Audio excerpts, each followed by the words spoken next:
Uniclac.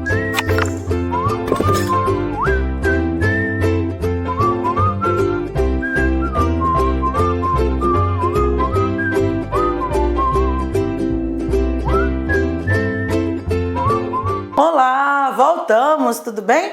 Você voltou rapidinho, não foi?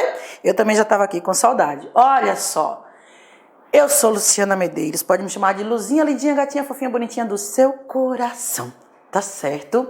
Estou aqui à sua disposição através do e-mail professora lucianamedeiros@gmail.com, assim também através do meu perfil pessoal mesmo, pode me adicionar. Luciana, você vai ver lá que eu sou pessoa comum, sou pessoa igual a você, tá? Então, Luzinha Medeiros é o meu Face, né? Me adicione lá, passe uma mensagem, Luzinha, sou sua aluna, sou seu aluno, lá do LAC, o curso do seu coração. Lá que é o curso do meu coração, viu, pessoal? Lá que é o curso online do meu coração. Já tenho um carinho muito grande aqui pelo pessoal e tenho certeza, viu? O que eles puderem fazer aqui para a sua aprovação, eles estão fazendo, eles fazem, viu, pessoal? E de uma maneira muito responsável. Muito responsável. Então não é à toa que eu tenho assim uma gratidão, um carinho muito especial aqui pela turma. Então nós paramos no último bloco, não é? No bloco 2, na parte 2, nós paramos na nossa diretoria colegiada. Muito bem!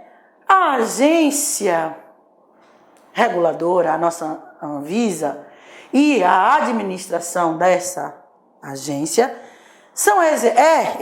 elas são exercidas, melhor dizendo, né? A administração e a própria gerência, eu falei a agência, não foi? A gerência e a administração da nossa agência, tá certo? Agora melhorou, não foi? A gerência e a administração da nossa agência as duas são exercidas por uma diretoria colegiada, conforme nós falamos no finalzinho ali do outro bloco, do bloco número 2, não é? Uma diretoria colegiada. Essa diretoria, nós falamos o que é um órgão colegiado. O colegiado é aquele que tem mais de uma pessoa, um órgão colegiado. Essa diretoria é composta de até 5 membros, até 5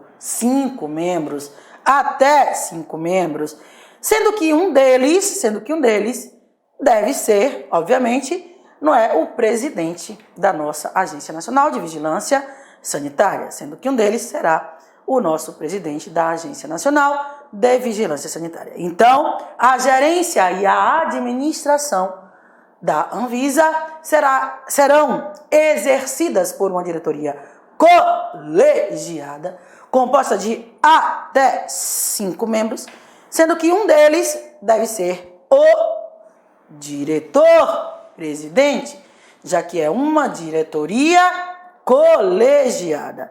Atenção, não pode ser qualquer pessoa que vá ocupar, não é? Esses cargos, que podem ser esses membros da diretoria colegiada da nossa agência. Essas pessoas devem ser brasileiros, essas pessoas são nomeadas pelo presidente da República, afinal de contas, a Anvisa é vinculada ao Ministério da Saúde, né, órgão do Poder Executivo Federal.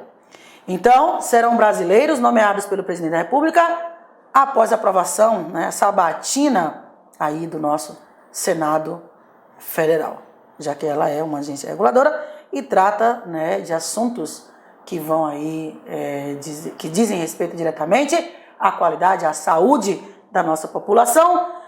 O mandato dessas pessoas será de 3 anos e é admitida uma recondução, ok? É o que determina a lei.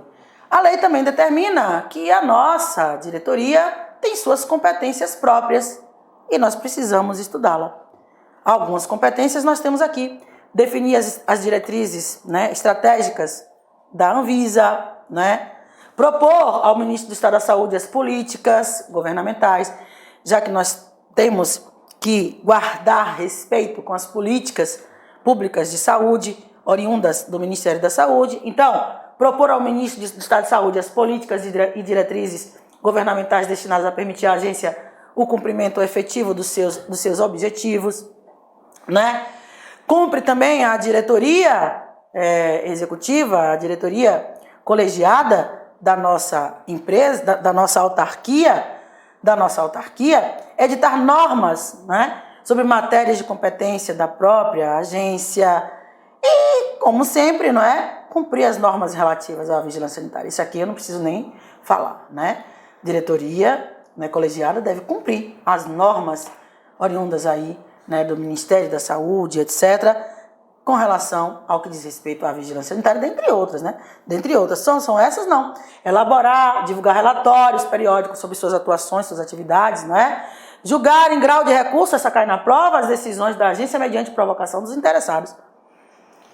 Então, você vai inspecionar aí, você vai aí, né, fiscalizar um estabelecimento, e aí aquele estabelecimento não está cumprindo as normas corretas, e o que é que vai acontecer? Ele vai recorrer, você vai aplicar aí uma multa, enfim, e ele vai dar um período para que se adeque, não se adequou, ele vai recorrer.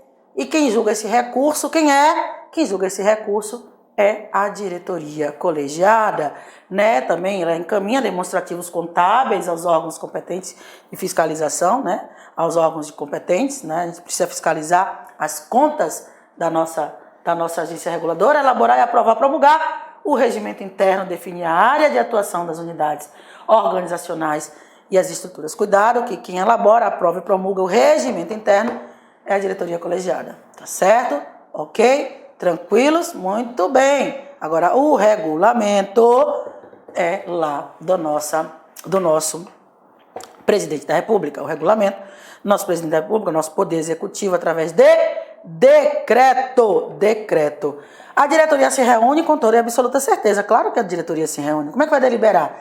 Se é um órgão colegiado. E a lei determina que, no caso das reuniões, a diretoria deve ser, essa reunião, né, no caso da reunião da diretoria colegiada, ela deve contar com a presença de, no mínimo, 3 diretores. No mínimo, 3 diretores. Dentre eles, obviamente, o diretor-presidente. O diretor-presidente tem que estar presente. Como é que eu vou deliberar? Não tem como. Então, a lei determina que a diretoria reunir-se-á com a presença de pelo menos 3 diretores, dentre eles o diretor-presidente ou seu substituto legal. E essa deliberação é dada por maioria simples. Muito bem. Os atos praticados pela agência, não é? Eles podem ser submetidos a recursos. Nós falamos há pouco, e quem julga esse recurso, digamos assim, né, é a diretoria colegiada. E esse recurso é recebido com o efeito suspensivo, não é? Então, a diretoria colegiada é a última instância, digamos assim, administrativa em grau de recurso no que tange a Anvisa. Luzia, não sei o que é recurso em sentido suspensivo, sentido devolutivo. Eu vou fazer um adendo aqui rápido, lá do processo civil, viu, pessoal? Então, o processo civil vai cair em sua prova? Não. Então, só para você entender o que é o efeito suspensivo, ninguém vai lhe perguntar, mas vai perguntar que a última instância administrativa é a diretoria colegiada e o que o recurso é recebido não é com efeito suspensivo. Suspensivo e devolutivo, né? Suspensivo, ele suspende, né, a execução da decisão. Então, por isso que é suspensivo. Enquanto não for julgado, né, aquela decisão que foi tomada na fiscalização, ela não, em regra, não poderia ser realizada. Por quê? Porque enquanto estiver pendente o recurso, claro, né? Por quê? Porque há um recurso que foi recebido no efeito suspensivo, conforme a lei assim determinou. Então, ela suspende, né, aquela execução daquela ação que foi tomada até que o recurso seja devidamente devidamente decidido. Então, a diretoria entendeu? Percebeu? Se não entendeu, por favor, escreva, tá? Bom, então a diretoria colegiada é o último, digamos assim, a última instância administrativa. Então, aqui, dos atos praticados pela agência, caberá recurso à diretoria colegiada com efeito suspensivo, como última instância, o que? Administrativa. Já entendi, então, um pouco da diretoria colegiada, suas competências, os recursos, como é que eles são recebidos, né? Já entendi que a diretoria colegiada é a última instância, digamos assim, administrativa em grau de recurso, mas e o diretor-presidente? Eu já sei que ele é nomeado pelo presidente da República, porque todos eles são, né, com indicação lá, após a sabatina, a aprovação, né, do Senado Federal. Então, ele é nomeado pelo presidente da República, sim, sim, não é? Ele tem aí um mandato de 3 anos, sim, sim, sim. E também é admitida uma recondução, não é? Porque nós sabemos que dentre aqueles 5 diretores, porque são até 5 diretores, um deles será o presidente. Então, o presidente é nomeado pelo presidente da República, dentre os membros da diretoria colegiada. Ele é investido na função por 3 anos ou pelo prazo restante do seu mandato, né? Admitida uma única recondução por mais 3 anos. Né? Então, o prazo máximo aí são 6 anos, porque é permitida uma recondução. Muito bem, muito bem. Agora, Lu, eu lhe pergunto, pode haver a exoneração de um diretor da agência reguladora? Pode. Mas pode haver uma exoneração que não seja motivada, imotivada? Também pode. E o que é que acontece nesses casos? O que é que a lei determina acerca desses casos? Bom, a lei determina o seguinte: a exoneração imotivada de diretor de agência somente poderá ser promovida nos 4 primeiros meses iniciais do mandato. Isso porque eles gozam de estabilidade durante o mandato. Então, como é um cargo, digamos assim, de livre nomeação do presidente da República, também é de livre exoneração. Percebe? Ele é de livre nomeação e livre exoneração.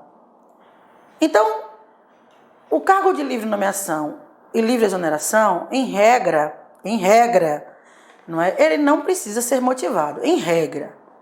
Né? Ele não precisa ser motivado. Lá no direito administrativo, se eu estiver errado, você, por favor, me escreva e me corrija. Mas, se é de livre nomeação e livre exoneração, então a exoneração, se é de confiança, então precisa ser motivado, não tem mais confiança, vou exonerar, acabou. Mas, no caso aqui dos diretores da agência reguladora, da nossa Anvisa, essa exoneração imotivada só pode ocorrer nos 4 primeiros meses. Nos 4 primeiros meses. Por quê? Porque a própria lei diz que fim dos quais será assegurado o seu pleno e integral exercício. Ou seja, ele é estável, digamos assim, durante o mandato. Então é assegurado o seu pleno e integral, não é, exercício. Agora, obviamente, se você comete aí, né, uma improbidade administrativa, né, a lei de improbidade administrativa, ele trata aí de basicamente 3 atos de improbidade, né? Os atos que causam enriquecimento ilícito, os atos que causam prejuízo ao erário, que atentam contra os princípios da administração pública, não é?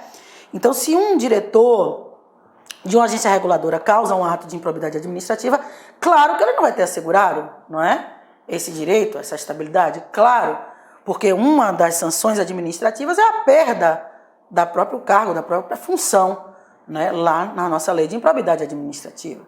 Então ele tem estabilidade? Tem. Agora, salvo se ele comete um ato de improbidade, se ele se enriqueceu ilicitamente com a autarquia, por exemplo, ou também que ele compra aí, né, que ele seja condenado, né, penalmente com a sentença transitada em julgado. A sentença transitada em julgado é aquela que faz coisa julgada, digamos assim, né, processo civil. Mas só para a gente entender, transitada em julgado, trânsito, ó, petição inicial, depois, ó, contestação, depois audiência, perícia, não sei o que, oitiva, né, aí chega a sentença, aí da sentença, os recursos, apelação, né, se for uma ação trabalhista, seu recurso ordinário, não é, e assim sucessivamente. Aí não tem mais recurso, não tem mais para onde recorrer, transita em julgado. Ou então a pessoa perdeu o prazo para recorrer, sentença foi publicada, perdeu o prazo, recurso ordinário, por exemplo, no processo trabalhista, salvo engano, ele tem 8 dias, não é assim? Pois bem, então se você perde o prazo, também a sentença transita em julgado pelo decurso do prazo. Então se alguém foi condenado, não é, penalmente, por uma sentença transitada em julgado, também, aí ele não vai ter esse direito a esse pleno exercício, a essa estabilidade, digamos assim, provisória, e de descumprimento injustificado de contrato de gestão da autarquia. Nós temos um contrato de gestão. E é público, viu, pessoal? Se você entrar no site da Anvisa, você vai ver lá, não é? O contrato de gestão lá, tá? Então, se ele descumpre esse contrato de gestão, onde são estabelecidas diretrizes, normas, né, ações a serem executadas, né, metas a serem alcançadas, se é descumprida, se ficar caracterizado esse descumprimento, se diz respeito ao contrato de gestão, então, obviamente que esse diretor ele pode ser penalizado e não terá aí, né, a garantia dessa estabilidade. Muito bem. Uma vedação muito importante. A lei de improbidade, ela traz como uma das causas de enriquecimento ilícito de algumas pessoas o aumento, né, significativo do seu patrimônio, digamos assim, após ter ocupado certos cargos, né, que tinham, né, naquela época, enquanto ocupavam aqueles cargos, informações privilegiadas. Então, a nossa lei, a 9782, ela veda, né, aos dirigentes, né, o exercício de qualquer outra atividade profissional, empresarial, sindical ou de direção político-partidária. Assim também nós vamos ter uma outra vedação, já que eu tenho informações privilegiadas. Então eu saio, eu vou ter uma vedação, nós vamos ver daqui a pouco. Então esses dirigentes não podem exercer qualquer outra atividade. Tá? Os dirigentes da Anvisa, eles são de essencial importância, afinal de contas, né? É uma agência que trabalha diretamente com assuntos relacionados à saúde pública. A gente depende, né, dessas ações, né, da Anvisa. Então, aos dirigentes da Agência Nacional é vedado exercício de qualquer outra atividade profissional, empresarial, sindical ou de direção político-partidária. Partidária. Muito bem. É vedado aos dirigentes igualmente ter interesse direto ou indireto em empresa relacionada com a área de atuação da vigilância sanitária. Claro, você não pode ter aí, né, um interesse em uma outra empresa que esteja aí submetida, relacionada às áreas de atuação de fiscalização, né? Você tem aí ações, digamos assim, em uma grande fábrica aí de cosméticos, enfim, você é o diretor, você é o administrador daquela empresa, pode, né? Pode. E neste caso o infrator, além de perder o cargo, vai sofrer também, né, as ações civis e penais cabíveis, a depender do ato, né?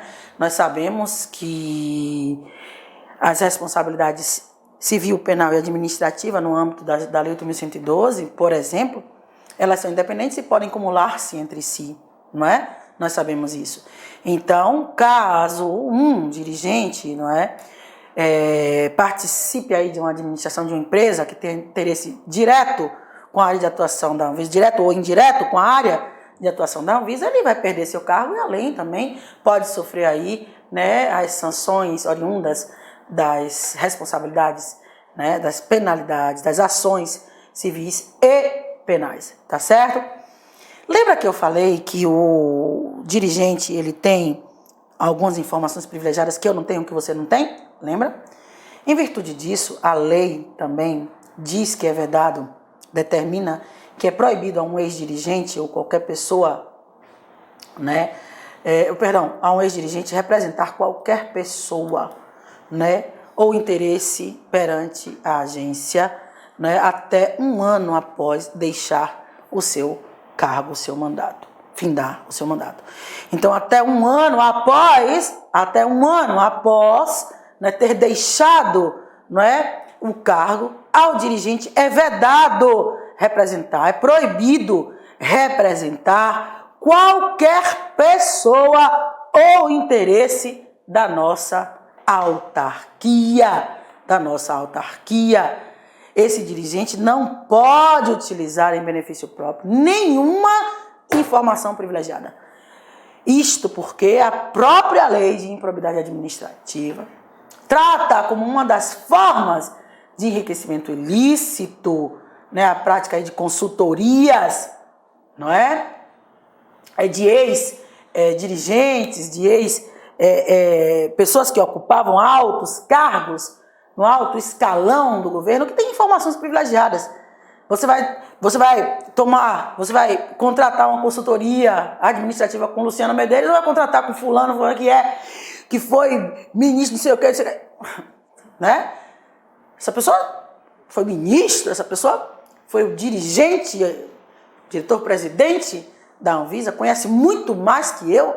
Você vai contratar a pessoa. Então, a consultoria dele custa, enquanto a minha vai custar 200 conto, o rapaz vai custar 3.400.000 reais. Então, a lei também veda, né, já que ele tem aí essas informações privilegiadas, vamos ver aqui como é que diz, até um ano após deixar o cargo, é vedado ao ex-dirigente representar qualquer pessoa ou interesse da Anvisa. Durante este prazo, é vedado ainda ao ex-dirigente utilizar em benefício próprio informações privilegiadas obtidas em decorrência do cargo exercido, sob pena de incorrer em ato de improbidade administrativa. Que ato é esse? Ato que causa enriquecimento ilícito. Ato que causa enriquecimento ilícito. Artigo 8º. 9, 10, 11. Artigo 9º da Lei de Improbidades Administrativas. Da Lei de Improbidade Administrativa. Artigo 9º da Lei de Improbidade Administrativa. Tá certo? Então, sob pena de cometer ato que causa aí enriquecimento ilícito, essa pessoa não pode, após, né, o seu mandato, até um ano após o findar esse seu mandato, ele não pode, né, usar informações privilegiadas que obteve em razão do exercício do cargo lá na sua autarquia. Muito bem, muito bem. Durante o prazo estabelecido anteriormente, ou seja, durante esse prazo de um ano, também é vedado, repetiu, não foi? Utilizar aí, né, essas informações, ok? Não passou, não foi? Não passou. Então, mais uma vez, durante o prazo estabelecido anteriormente, é vedado ainda o ex-dirigente utilizar em benefício próprio informações privilegiadas obtidas em decorrência do cargo exercido sob pena de incorrer em improbidade administrativa, mais precisamente, sob pena de poder estar aí realizando um ato que cause enriquecimento ilícito, não é? Você vai ter aí seus direitos políticos suspensos de 8 a 10 anos, não é? Conforme aí a nossa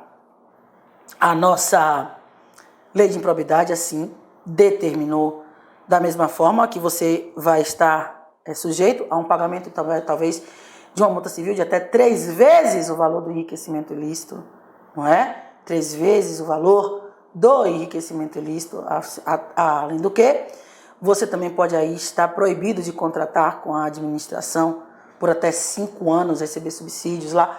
Isso tudo dá na lei de improbidade administrativa, não é? Até 5 anos você vai aí estar proibido de receber aí esses benefícios, etc. Tá certo? Ok? Tranquilos até aqui? Muito bem. Então, de 8 a 10 anos, suspensão de direitos políticos, 5 anos, você pode estar proibido de receber incentivo fiscal, subsídios, contratar com a administração e submetido a um pagamento de uma multa civil de até 3 vezes o valor do patrimônio, não é? Que você aí enriqueceu, que você aumentou esse seu patrimônio, você enriqueceu ilicitamente. É a lei de improbidade administrativa aí, que foi sancionado, salvo engano, pelo então presidente Collor de Mello. Muito bem.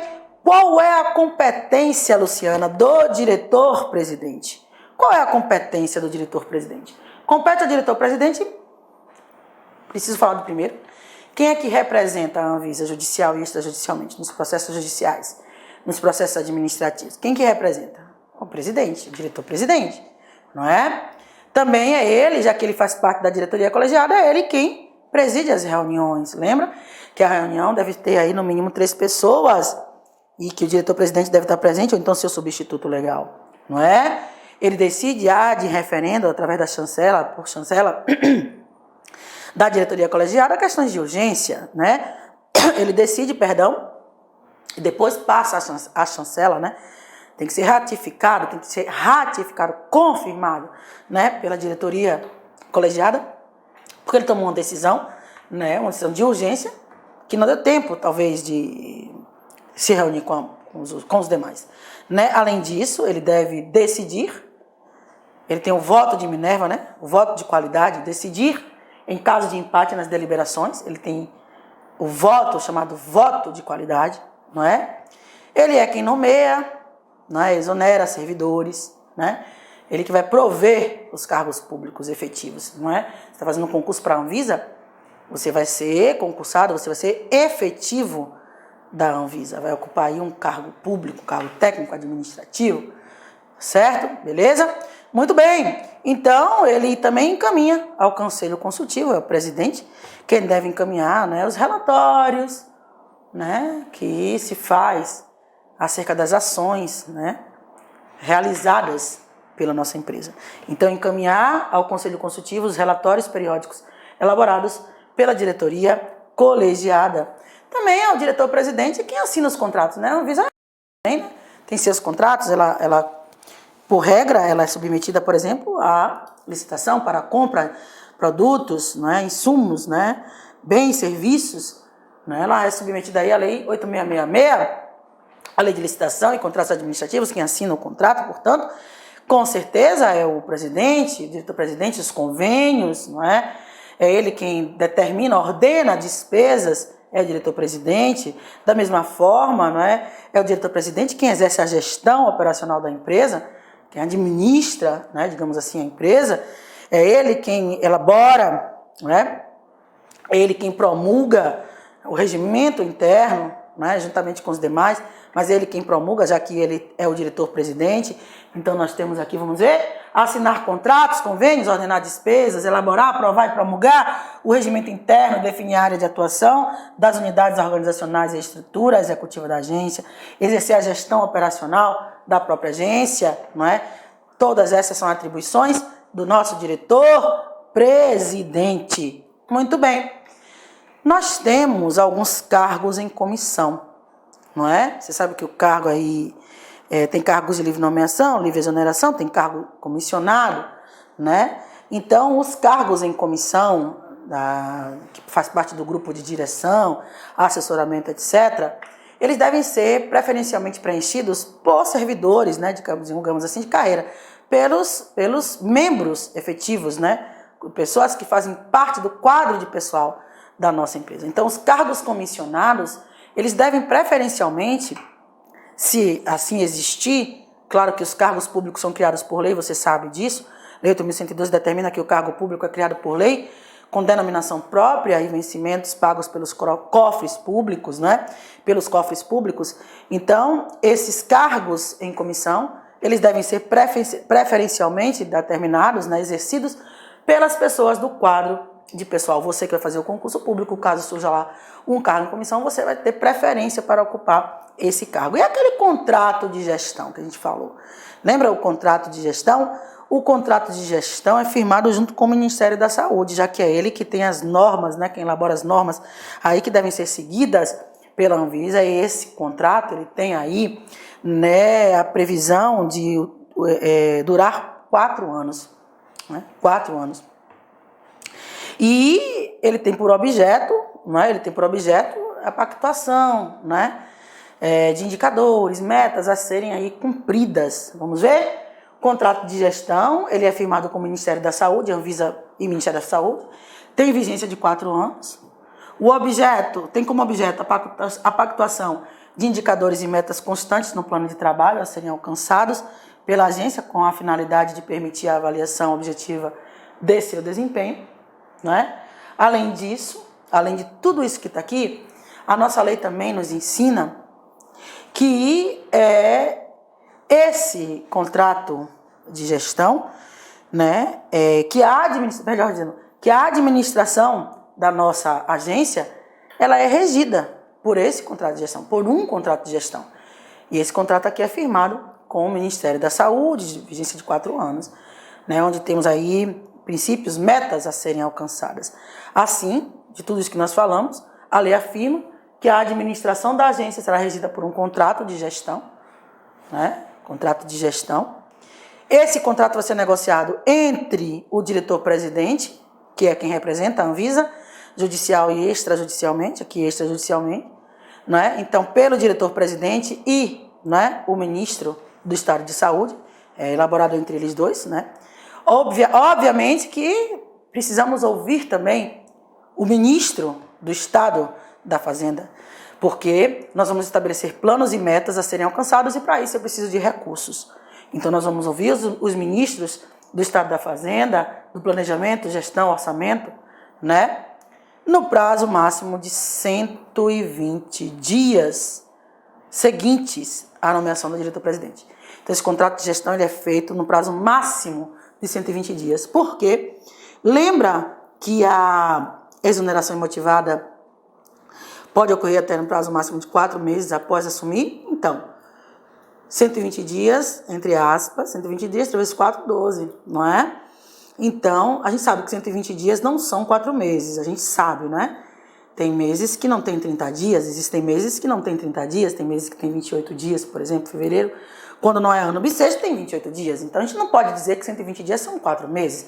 Mas, né, para manter uma equivalência, então o contrato de gestão que será firmado entre a Anvisa e o Ministério da Saúde, ouvido também o ministro da Fazenda, Orçamento, Gestão e Controle, Planejamento, Orçamento e Gestão, esse contrato tem que ser elaborado 120 dias, até 120 dias após aí a nomeação do diretor-presidente. Então, resumindo, o contrato de gestão é um instrumento de avaliação, de atuação administrativa da autarquia, né? Então, eu vou avaliar a administração, o desempenho da autarquia.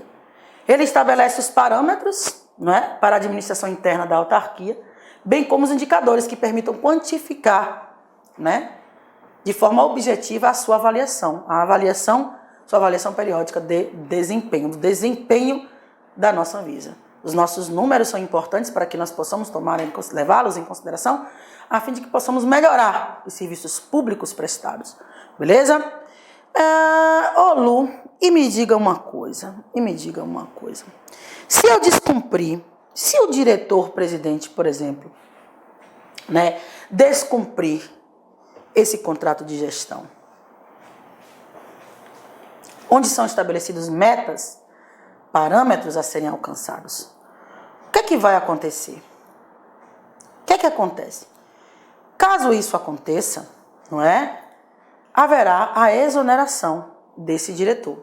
O descumprimento injustificado do contrato de gestão implicará a exoneração do diretor-presidente pelo presidente da República mediante solicitação do ministro do Estado da Saúde. Então não é direto. Não, não é direto. O contrato de gestão, ele é assinado, pactuado, entre a Anvisa e o Ministério da Saúde. A Anvisa representada pelo seu diretor-presidente, seu substituto legal, seu diretor-presidente, e o Ministério da Saúde pelo ministro da Saúde, ou seu substituto legal.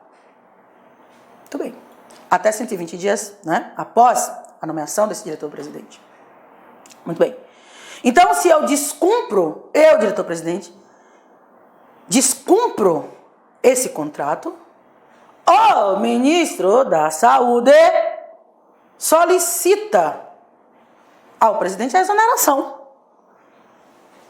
desse diretor-presidente, porque ele não está cumprindo o contrato que foi firmado junto ao Ministério da Saúde, cujo representante seria o ministro da Saúde. Tranquilos? Então, o descumprimento do contrato de gestão implicará a exoneração do diretor-presidente pelo presidente da República, mediante solicitação do ministro de Estado da Saúde. E o patrimônio e as receitas, né, da autarquia, do patrimônio e receitas, né? Ou seja, das receitas da autarquia. O patrimônio da autarquia é constituído de quê? Ora, o patrimônio da autarquia é constituído de bens e direitos que lhe pertencem, de sua propriedade, bem como outros todos que possam vir a ser incorporados, né, a este patrimônio. Então, o patrimônio da Anvisa são seus bens, né, seus direitos que eles têm, né, e outros bens, suas instalações, seus equipamentos, né, são bens, é o patrimônio da nossa autarquia, bem como outros que possam ser incorporados, não é, a esse patrimônio. Então, patrimônio, bens e direitos de sua propriedade, os que lhe forem conferidos ou que venham a adquirir ou ser incorporado, adquirir outros bens, outros direitos ou que sejam incorporados. Tranquilos até aqui? Tá tranquilo? É uma lei tranquila, né? E cai assim. Depois nós podemos fazer em outro momento uma abordagem sistêmica da lei, né? 15 minutinhos. Mas, objetivamente, é assim que cai na prova. E a gente precisa entender. Ok? Então, vamos dar uma pausa? Até já! Volte, vá lá, tome sua água, faça sua merenda, e volte aqui, né? Voe por todo o mar e volte aqui para estudarmos a nossa Lei 9782, a que criou a nossa Agência Nacional de Vigilância Sanitária. Até mais.